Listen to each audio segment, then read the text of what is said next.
Welcome back to the Turnkey Real Estate Investing Podcast. Your host, Robert Frazier, and Mr. Corby Goad. Welcome back, sir. Thank you. You're wearing the same shirt as last week. I am wearing the same shirt as last week. It's crazy. This is my shirt. It's just crazy. He has one shirt. He's like the Mark Zuckerberg of real estate. That's right. Well, welcome back. And I really enjoyed our talk last week because I'm not a property manager. Like, my real estate investing journey was a little different than most people. Mm-hmm. My first one was a 17-unit syndication redevelopment project. And so we should change chairs at some time. We'll talk about that for sure. But you also have some pretty unique experience partnering up with family on some room by the rental. Oh yeah. So I do have there's some. Well, maybe we should have an alternative real estate investing conversation at some point. Absolutely. Today we are going to dive in and talk a little bit about the first analyzing real estate rentals, and we'll probably let's focus on BRRRR strategies because that's what most of our young and early real estate investors are looking at. BRRRR strategies. Mm-hmm. Let's talk about how we analyze deals. And then with that first deal, how do you just pull the trigger? Because, a lot of people have that analysis paralysis. They've got to find the perfect deal. And we all know no deal's perfect. Yep. Probably most deals aren't perfect. Yeah. Well, if you found a perfect deal and you're new, you wouldn't know it was perfect anyway. No, you wouldn't, because you don't know how bad all the other ones are. That's right. Okay, so let's start with how early on in your real estate investing, when you went from house hacking to intentionally purchasing the next real estate investment. Mm-hmm. What was your buy box? How did you determine what you were going to analyze? And what was your goal with that first one? To be honest with you, I still don't have a specific buy box. I kind of go by the same basic criteria that I did back then. And that was, can I build equity and can I afford it? Oh, okay. So those were the two, original things that I was looking for. And that's still kind of how I look at deals today. If I see something that needs a little bit of love, and I think I can bring the value up, and I think the tenants will pay the bills for me in the meantime, then that's something that I want to explore. And even when I had little to no experience, for some reason, those were the things that I looked for anyway. A lot of it was that the only properties that I could reasonably afford were in pretty poor shape anyway. Yeah. You and I both talked to a lot of real estate investors who were reaching out to us as realtors asking about the Boise market. Mm-hmm. Some of them are months out from wanting to purchase. Some are very early on in their journey, and we try to mentor and give ideas about those things.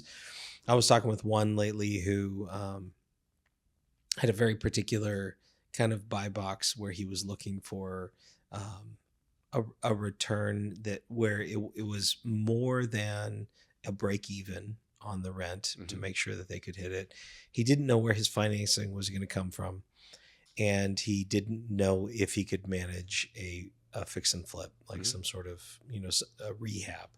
And so as we're talking about it, we're realizing, okay, like this may not quite be the right fit for him because he hasn't done these things. But it wasn't no, we're not going to work with you. It was, hey, let's start to work. Let's work on financing first. Yeah. Let's get financing in place. And then let's start working on the buy box with what's available, what's reasonable, what's realistic, and then what you could take down personally. Because I think all those things kind of fit into each person has their own set of needs and desires and outcomes. Mm-hmm. And you have to build for that. Yep, absolutely.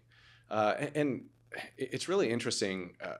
We get a lot of novice investors that reach out to us that want to get rolling, and they have expectations built on a podcast they listen to that's about a different market, or it might have been 5 years old. Mm-hmm. And one of the biggest things that I like to talk about, at least up front, is setting reasonable expectations for what a return might look like in mm-hmm. today's day and age in our market. And one thing that I'm really proud of is that I try to focus on just helping people learn and get started. And sometimes that turns into creating a situation where somebody can invest and partner up with us, and we can work with them on a transaction, maybe manage their property, and that's totally cool. But also, if we go through all the things that you just mentioned and our market or our services aren't a good fit for them, it's really cool being able to connect them with somebody that works in a different market that can help them get their feet under them and start an investment portfolio too. So I just think it's really fun helping people get started. Okay. So you and I, we work in the Boise, Treasure Valley, Southern Idaho market. Yep. That's primarily where all of our investments are and where our investor clients are reaching out to find properties. Um, I've got a couple of properties that I can walk through, but I want to ask you, like, what are you seeing your clients are successfully getting under contract right now? And what's their buy box? Like what sort of equity growth are they looking at? What sort of return on a monthly basis are they looking at? Well, that's sort of a loaded question because we do deals for people that have all different sorts of experience and resources. But newer investors who are just getting started, which I think probably are kind of our bread and butter, and most people who might be listening to this, we're doing a lot of house hack deals right now. Value add house hack deals. And what I mean by that is it's a property that needs some work where some equity could be built through those people getting in there and doing some of the work on their own with the intention of turning that property into a rental at some point, or having roommates, or maybe it's a property that they could split into two separate units. I just walked through a property the other day, as a matter of fact, with some clients that we did a deal with last year on a place that it was kind of set up. The conversion to a duplex was easy, and so they moved in and did that, and they found another house that has a pretty similar layout, and they are comfortable with that, and so they're probably going to do another similar deal where they just bought a house that they can convert into two units and live there for a year and fix it up and move out and leave a trail of rentals behind them. And you can mitigate a lot of risk that way through, you get lower interest rates, you can put less down if you want. You could build in equity with that 2-unit split. Yep, absolutely. And depending on the zoning and the permitting, some of those are non-conforming. Well, some of them are non-conforming. With the new zoning code in Boise, it's not hard to find something where you can actually get a permit to change a single family into a duplex. But in a lot of cases, even if you have the same footprint and you can have it rezoned as 2 units and do some of that work, you can get an exponential return on that equity. Let's say a 2,000 square foot single family home in one part of town might be worth $450,000 if it's in good shape. But if you were to turn that into 2 separate units, that same place might be worth $550,000 as a 2 unit. It's a 25% growth on, if you put 3% down. Yep. That's an 8 times return on your equity. That's a pretty good deal. That's a pretty good deal. Yeah. And that's the power of like leveraged real estate and also equity growth over time. It's incredible. Well, and just being creative about the way you're looking at things too. Understanding that not only the property itself and the way that it lies, if that could potentially work for you, but also there may be a highest and best use that's not being utilized for that property as well. Yeah. Because you may look at a property and see different opportunities than other people do. Mm-hmm. You know, that you have, let's say you have a widower or a widow who's living in a house that's got, 1,500 square feet or 2,000 square feet. They're only using a small portion of it. And you go, man, that would actually work really well for a house hack. All of a sudden you've created more value because it's not something they're willing to do, but it's something that you're willing to do. Mm-hmm. Okay. So let's talk about the real estate purchase process, because I think that a lot of people believe that, and wrongfully so, most people believe that once you put an offer on a house, you're going to get that house. Mm-hmm. And that if you've put an offer in on a house, then you have to perform that sale. And at the end, you're going to have that house no matter what. But there's a whole lot of things that happen between putting an offer in on a house and closing a house that really protect you as an investor. Yes, absolutely. So let's talk through that process, and what are some of the ways you help investors kind of think through like the starting point? You and I put offers in on a lot of things we actually don't get because we're looking for investment opportunities. Mm-hmm. And we're glad we actually had a deal fall through on a piece of land. We're really glad it didn't happen. Yep. We got it under contract and said, this isn't as good of a deal as we thought. And we backed out. Yep. So let's talk through how do we protect investors with the real estate process? Well, there's a lot of ways, and a lot of it depends on the property and the seller situation. And the reality of it is you can write anything you want to an offer. You can make performance of a contract contingent upon any term that you want. Mm-hmm. It's just that both parties have to agree. And one example I can give you is when we make offers on properties that have tenants in them, which is pretty regularly. We work almost exclusively with investors, and so we do a lot of deals on duplexes and fourplexes that already have tenants in place. Part of the performance that we require of the sellers is that they have to provide us with specific documentation at specific times. We require that they provide us with leases, with mm-hmm. ledgers, and all those sorts of things. They have to do it by a certain point. And if they don't provide us with that stuff by the deadline in the contract, our client or the buyer, whoever that may be, has the right to back out of that contract and walk away completely unharmed, get their earnest money back, Yeah. all those sorts of things. So on investment properties with tenants in there's a lot of documentation that you're going to require, and you'll make the offer contingent upon that. Or if you're working with a real estate agent, or if you're writing your own offers, it's very important that you put everything in that offer that is important to you and when you want to have that, to ensure that you're forcing the other party to perform. And one of those is a detailed inspection. I think inspections even matter more for investment properties than they do for single family homes that you're living in. Absolutely. Primarily because if you have multiple HVAC systems, if you have older plumbing systems, if you have, you really want to understand how thick the walls are in between apartments. Like those sorts of things are going to be really valuable to you. So when you have an inspection period with a contract, most time we write in between 5 and 10 days where we want an inspection period. And if there's more complex things like septic systems or secondary inspections like water percolation tests, what we want is we're going to say we need as much time as possible to determine, is this going to be a problem or not? Because if it's a problem, you want to say, no, thank you. If it's $15,000 to redo a septic system, that's going to kill a deal most of the time. And then it forces the seller to say, I have to either fix that for this deal or fix it and then put it back on the market, because they have to disclose that as soon as they know about it. Yeah. They're supposed to. They're supposed to. They are supposed to by law. Yeah. The inspection is a big one. And by default in Idaho, unless you waive the right to inspection, then there'll be an inspection contingency in your contract. And what a lot of newer investors don't realize is that inspection period becomes a second wave of negotiations in that contract. And both parties have to agree on how those things pan out. And if you can't come to an agreement, you get to walk away from that contract. And we do that pretty often. Yeah. With clients. We worked one just last month where I had an investor client out of town, and we came in a little bit like under asking, and then got another $4,000 credit at closing based on the inspection. The inspection's a great point to come back to them and say, either you do this or we're not going to stay in the deal. And they lose time on the market, and they say, okay, we'll deal with you because we're in. So you don't need to just say it's either this price or nothing. There's a bunch in between. Absolutely. And actually, you just remind me, I've got a really good tip, like a little inside secret that our team uses a lot. Excellent. Let's hear it.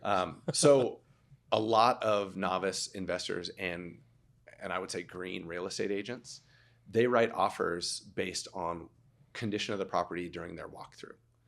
And so I can't tell you how many times I've seen offers on listings that we've had or properties that we own where somebody will say, you need to replace the roof. And you're losing a lot of leverage up front, in my opinion, when you do that, because you have the inspection contingency. And when you're writing an offer, the goal is for that offer to protect you as the buyer in every possible way and create opportunities throughout the escrow period for leverage. And you're waiving a lot of leverage when you start trying to renegotiate those things before you even have an agreement. Because so if you're on the seller side, the listing agent side, you get an offer that says, we want $10,000 off and we want you to spend $7,000 to replace a roof. And somebody else comes along and says, we'll give you a full price offer. And then they negotiate it afterwards. You're more likely to get it under contract with the full price offer and then get a better negotiation, where they may just say no out of hand if they're getting a bunch of demands up front. Is that kind of what you're talking about? Well, yes, that for one, it makes your offer less attractive, especially in a competitive situation. But another nuance in that too is I've done well over 500 transactions. And I can tell you that when I get an offer that looks like that, I know that the person on the other side of that offer is going to be a pain for the next month. Yeah, it's going to be an ongoing. You're signaling, I am a pain in the ass, and not even if not a pain, they're going to be a nuisance at best.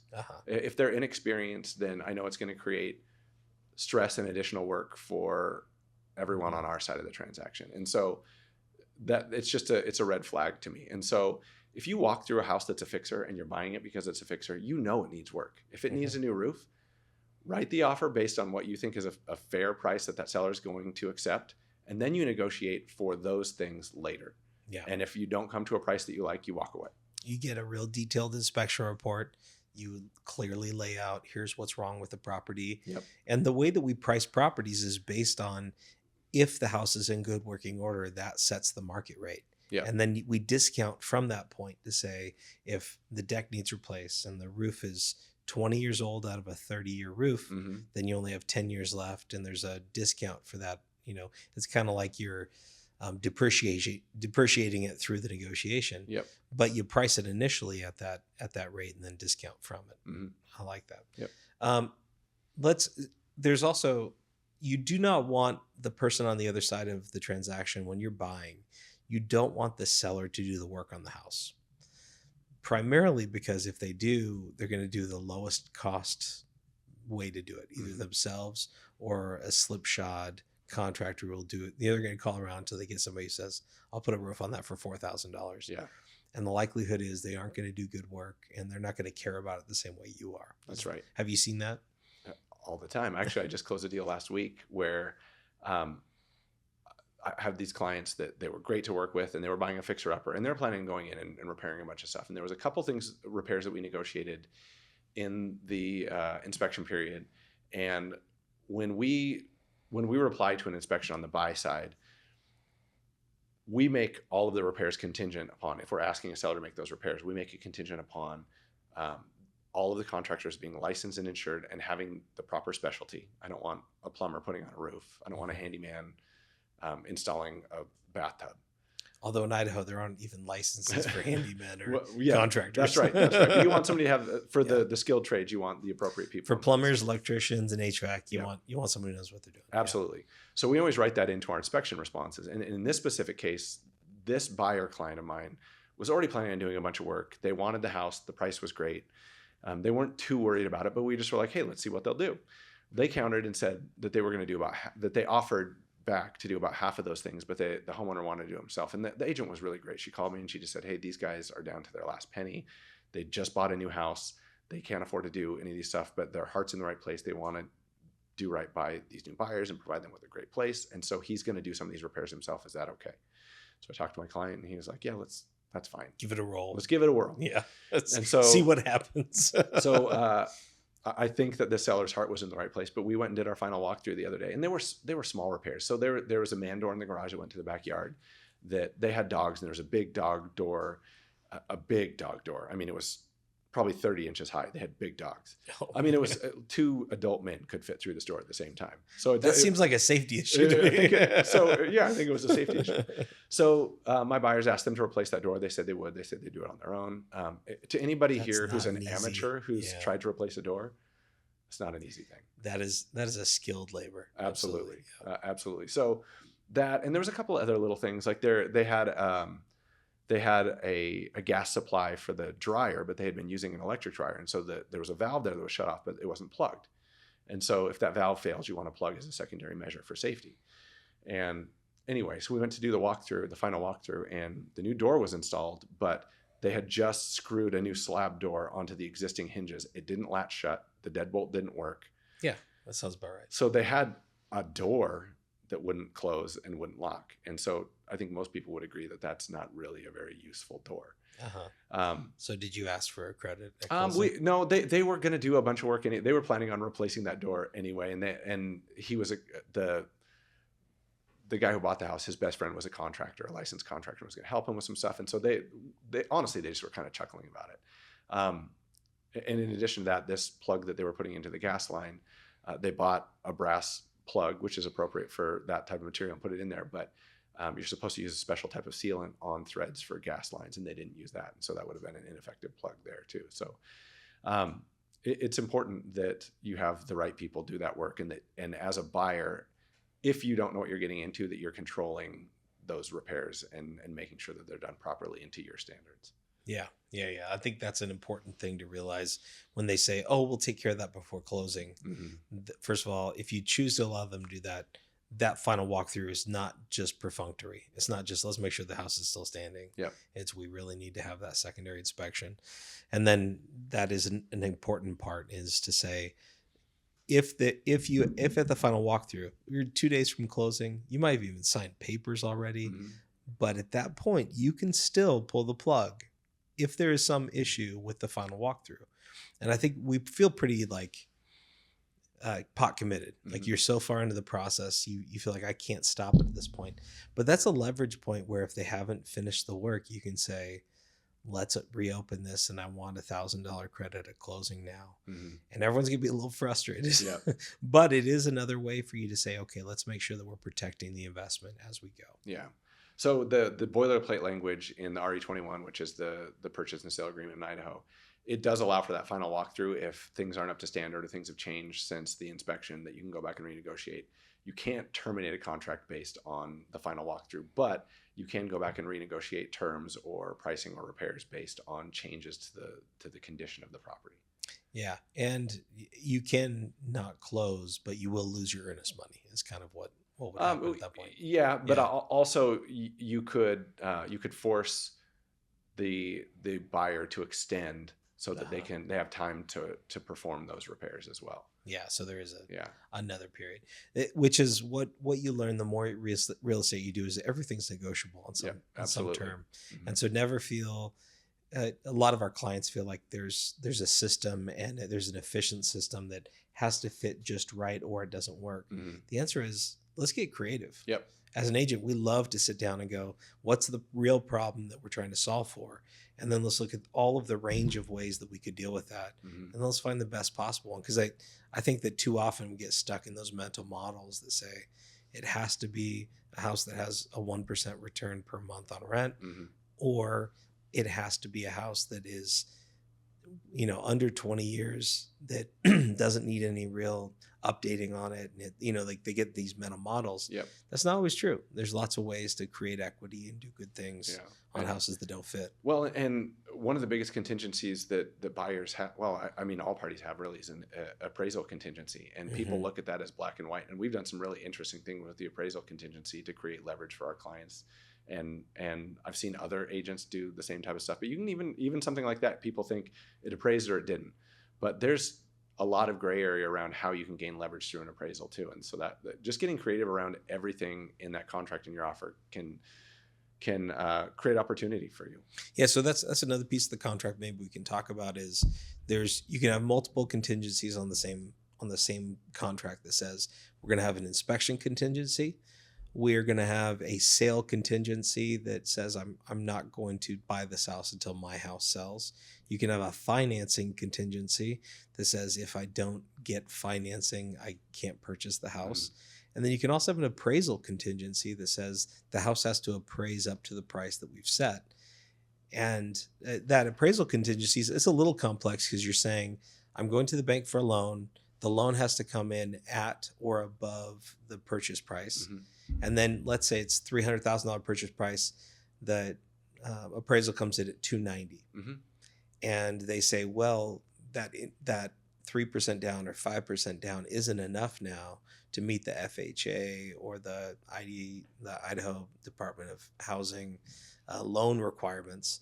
And so you've got this $8,000-$10,000 thing you've got to make up. What are some of the creative ways that you could overcome an appraisal, like an appraisal that coming in low? Like, what are some of the ways you do that? Well, by default, the way that the appraisal works is if the appraisal comes in low, it opens up a new wave of negotiations, and you can negotiate price and terms based on how the appraisal comes. But you can actually write into your contingency to control ahead of time what those negotiations might look like. And so you could write into an offer that if the appraisal comes in low, the seller agrees to X. And that could be whatever you want. You could say if the appraisal comes in more than $20,000 below, the seller agrees to lower the price this amount.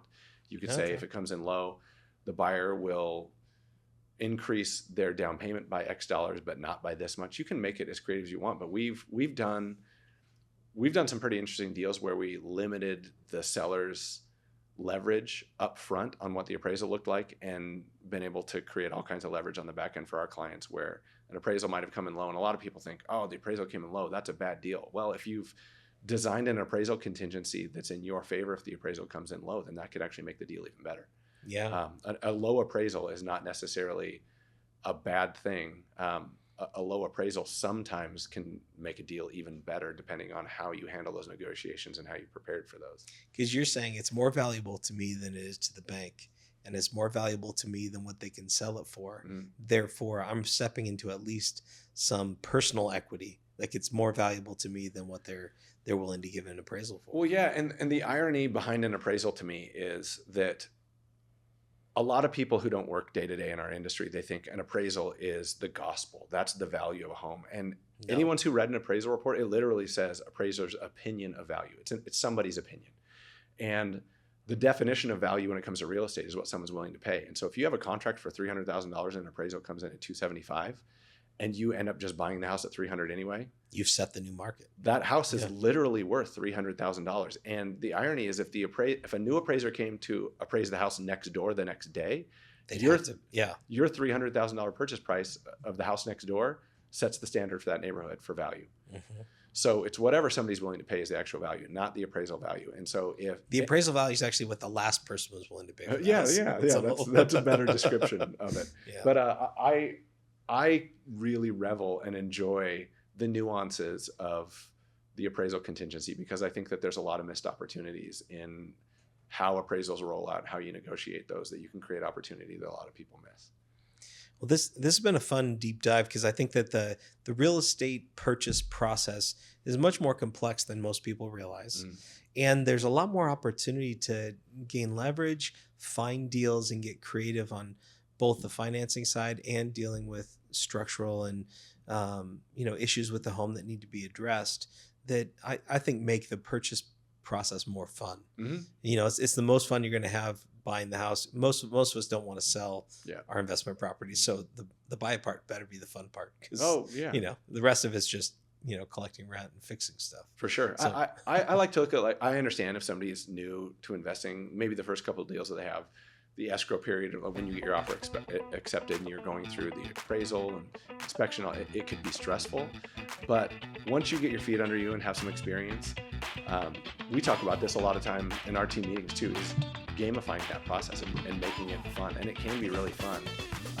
The back and forth volley through negotiations and setting up a structure that protects you and knowing how to control that narrative, I think that's really fun. I agree. Well, we've come to the end of episode number 2. Thank you all for joining us today.